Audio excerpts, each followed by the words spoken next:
Hello दोस्तों, नमस्कार। स्वागत है आपका अपने चैनल रामबाण क्लासेज में। और मेरा नाम है बलराम योगी। और आज अपन बात करने वाले हैं राजस्थान के संत संप्रदाय के बारे में। राजस्थान में कौन कौन से ऐसे संत हुए जिनके द्वारा जो राजनीतिक जागृति है उसका काम किया गया, और राजस्थान में जो भक्ति आंदोलन है उनकी शुरुआत की गई। तो राजस्थान के संत संप्रदायों को पढ़ने से पहले अपन को इसके बारे में जानकारी होनी चाहिए, भक्ति परंपरा के बारे में। भक्ति परंपरा संत संप्रदायों को पढ़ने से पहले मैं आपको एक छोटी सी बात बताता हूँ। भक्ति परंपरा, भक्ति परंपरा किसे कहते हैं? अपन किसी भी देवता को यदि साकार रूप या निराकार रूप में अगर मानते हैं तो उसको क्या बोला जाता है? भक्ति परंपरा। तो भक्ति परंपरा कितने प्रकार की होती है? तो आप बताओगे भक्ति परंपरा 2 प्रकार की होती है। कितने प्रकार की? 2 प्रकार की। एक बताओगे आप क्या? सगुण भक्ति परंपरा, सगुण भक्ति परंपरा। और दूसरी कौन सी है? निर्गुण भक्ति परंपरा। निर्गुण भक्ति परंपरा। अभी तक मैंने आपको यह बताया भक्ति परंपरा कितने प्रकार की होती है, तो आपका आंसर होना चाहिए सगुण भक्ति परंपरा और निर्गुण भक्ति परंपरा, यानी 2 प्रकार की होती है। अमूमन ज्यादातर एग्जामों में कभी कभी ये भी पूछ लिया जाता है कि राजस्थान का जैसे कि 4 संतों के आपको नाम दे देंगे और ऐसा पूछेंगे ये कौन सी भक्ति परंपरा का संत है। तो मैंने भक्ति परंपरा को 2 भागों में बांटा, एक सगुण भक्ति परंपरा और एक निर्गुण भक्ति परंपरा। तो सगुण भक्ति परंपरा में राजस्थान के ऐसे कौन कौन से लोक देवता या फिर संत हैं जो सगुण भक्ति परंपरा में आते हैं, अपन उनकी बात करें तो आप लिख सकते हो सगुण भक्ति परंपरा में एक नाम बता सकते हो आप, मीराबाई। मीराबाई। उसके अलावा बात करें संत दुर्लभ की,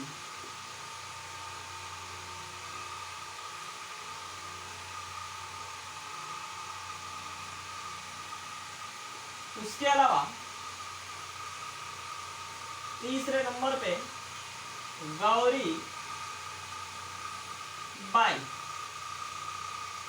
मैंने आपको बताया सगुण भक्ति परंपरा में 3 संतों के नाम बताए आपको। एक बताया मैंने आपको मीराबाई, दूसरा संत दुर्लभ जी और तीसरा गौरी बाई।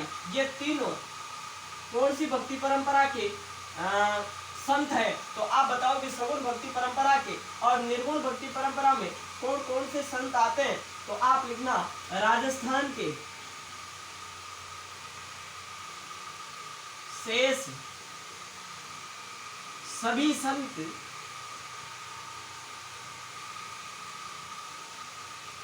इस परंपरा में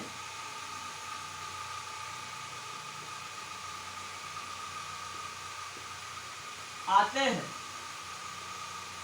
कहने का तात्पर्य ये है मेरा, जो भक्ति परंपरा है 2 प्रकार की, एक सगुण भक्ति परंपरा और दूसरी निर्गुण भक्ति परंपरा। सगुण भक्ति परंपरा में मीराबाई, संत दुर्लभ जी, उसके अलावा गौरी देवी आती है या गौरी बाई आती है। जबकि निर्गुण जो भक्ति परंपरा है इसमें राजस्थान के जो सभी शेष बचे हुए संत है वो किस परंपरा में आते हैं? तो आप बताओगे निर्गुण भक्ति परंपरा में राजस्थान के शेष सभी, इनके अलावा जो बचे हुए जो संत है वह निर्गुण भक्ति परंपरा में शामिल है।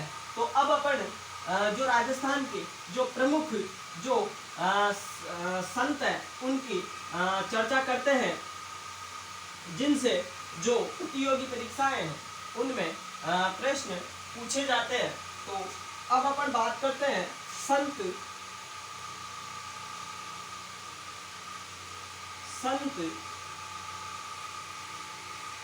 दादू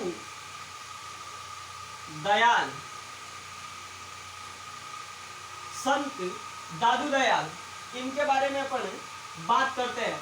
तो संत दादू दयाल के जन्म की बात करें, जन्म, तो इनका जन्म हुआ 1544 ईस्वी में। कहां पे हुआ? अहमदाबाद में।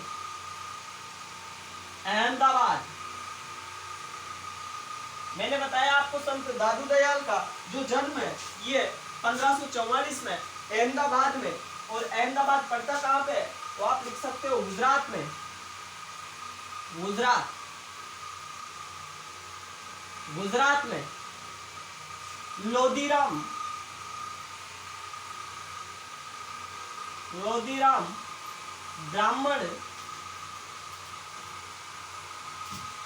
ब्राह्मण के यहां, क्या लिखा मैंने? 1544 में अहमदाबाद जो गुजरात में पड़ता है, यहाँ पे लोदीराम ब्राह्मण के घर में इन संत दादू दयाल का जन्म हुआ। और इनका जन्म अगर बात करें कब हुआ, कब, तो आप बताना। चैत्र शुक्ला, चैत्र शुक्ला अष्टमी, चैत्र शुक्ला अष्टमी को इन दादू दयाल का जन्म 1544 में जो अहमदाबाद गुजरात में पड़ता है वहां पे लोदीराम ब्राह्मण के घर पर वैसे इनका जन्म हुआ। बात करें दादू दयाल के गुरु की, गुरु, संत दादू दयाल के गुरु का क्या नाम था?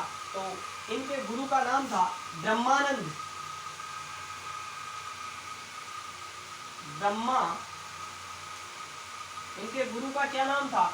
इनके गुरु का नाम था ब्रह्मानंद। उसके अलावा बात करें दादू दयाल की, अगर बात करें मुख्य पीठ की, मुख्य पीठ, पीठ का मतलब क्या होता है? गद्दी। तो दादू दयाल की जो मुख्य पीठ है वह कहां पे स्थित है? नरेना, नरेना। और नरेना कहां पे पड़ता है? जयपुर में, जयपुर। तो दादू दयाल की जो मुख्य पीठ है वह कहां पे स्थित है? नरेना, जयपुर में। इसके आगे बात करें तो इनको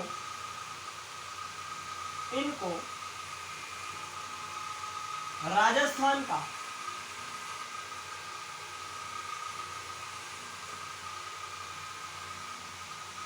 कबीर कहा जाता है।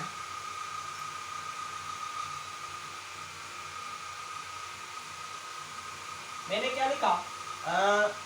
ये जो दादू दयाल है इनको राजस्थान का कबीर भी कहा जाता है। उसके अलावा आगे की विशेषताओं के बारे में बात करें तो इनके मंदिर को, इनके मंदिर को, मंदिर को दादू द्वारा कहते हैं। इनके मंदिर को क्या कहते हैं अपन? दादू द्वारा इनके मंदिर को कहते हैं। उसके अलावा आगे की बात करें इनके मंदिर में, मंदिर में मूर्ति न रखकर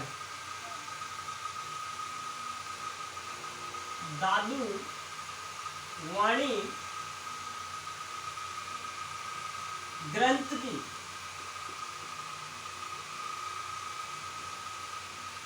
पूजा की जाती है।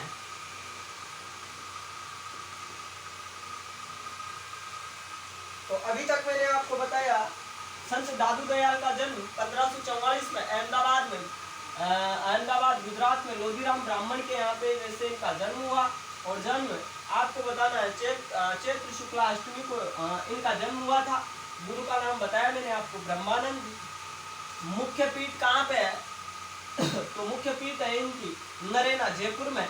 इनको राजस्थान का क्या बोला जाता है?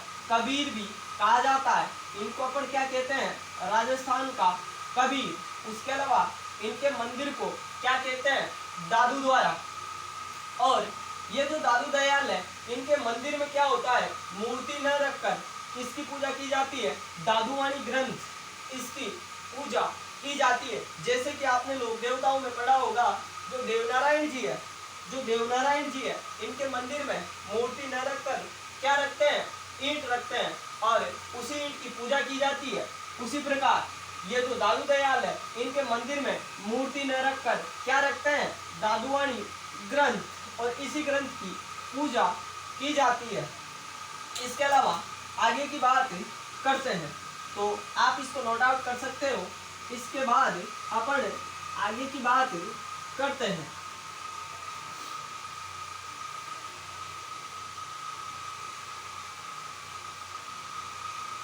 इनके मंदिर में मूर्ति न रखकर क्या रखा जाता है, दादूवाणी ग्रंथ। उसके अलावा आगे विशेषताओं की बात करें,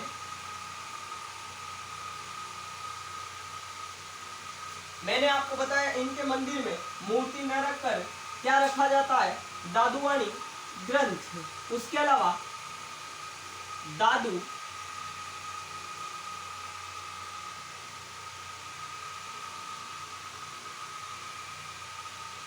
दादूपंथी मृतक व्यक्ति के देह को पशु पक्षियों के खाने के लिए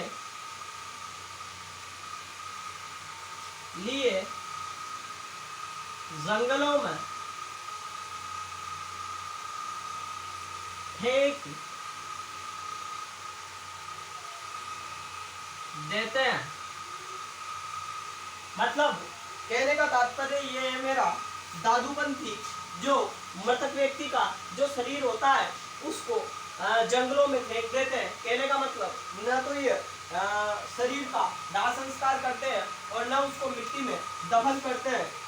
ये पशु पक्षियों के खाने के लिए जो शरीर होता है व्यक्ति का, मरे हुए व्यक्ति का, उसको जंगलों में फेंक देते हैं। उसके अलावा आगे की विशेषताओं के बारे में बात करें तो दादूपंथी आजीवन विवाह नहीं करते हैं। दादूपंथी क्या करते हैं, आजीवन विवाह नहीं करते हैं। मतलब ये विवाह का मामला इनमें दादूपंथियों में नहीं होता है। उसके अलावा आगे की बात करें तो इनका सत्संग अलख दरीबा, ये एग्जाम में पूछा जा सकता है, किनका सत्संग अलख दरीबा कहलाता है, अलख दरीबा। तो उसमें आपका आंसर होना चाहिए था जो दादू संप्रदाय या दादूपंथी लोग हैं, इनका सत्संग क्या कहलाता है, अलख दरीबा कहलाता है।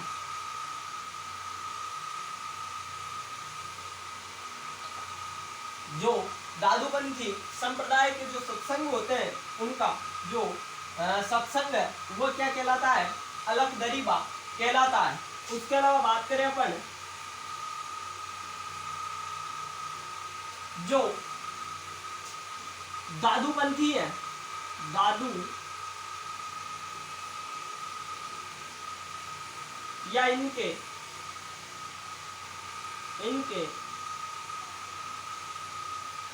52 शिष्य,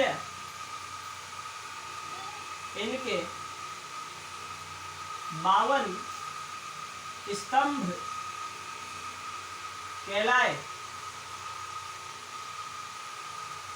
संत दादू के 52 टोटली तो 152 शिष्य हुए थे, लेकिन उनमें से जो 52 शिष्य थे ये इनके 52 स्तंभ कहलाए। उसके अलावा बात करें अपन 1585 में 1585 में क्या होता है, भगवंत दास के कहने पर भगवंत दास के, ये भगवंत दास कौन थे, आमेर के शासक थे। 1585 में आमेर के शासक भगवंत दास के कहने पर मुगल सम्राट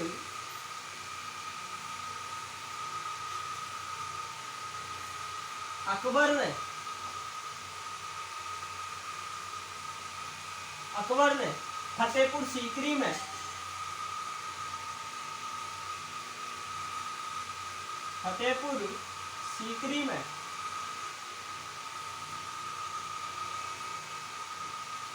दादू दयाल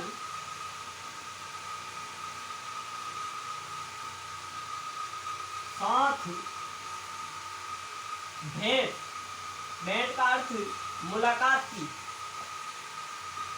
तो हुआ क्या, 1585 में जो कछुआ राजवंश के शासक थे भगवंत दास, इस भगवंत दास के कहने पर यह जो मुगल सम्राट अकबर था, इसने 1585 में इसके साथ दादू दयाल के साथ फतेहपुर सीकरी में भेंट की। तो अब तक जो प्रतियोगी परीक्षाएं हैं उनमें क्या पूछा जा चुका है, यह भगवंत दास के कहने पर मुगल सम्राट अकबर ने कहां पर दादू दयाल से भेंट की, तो उसमें आपका आंसर होना चाहिए था फतेहपुर सीकरी। और ये अलख दरीबा वाला भी पूछा जा चुका है। उसके अलावा ये भी पूछा जा चुका है राजस्थान का कबीर किसे कहते हैं, तो दादू दयाल को अपन राजस्थान का कबीर कहते हैं। इसके अलावा आगे की बात करें तो 1750 में दादू पंथ 5 भागों में बट गया।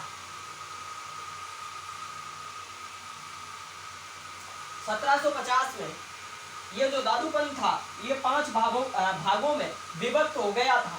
तो इन 5 भागों के बारे में भी अपन चर्चा करते हैं, क्योंकि इन 5 भागों से भी प्रश्न पूछा जा चुका है। तो एक भाग था खालसा,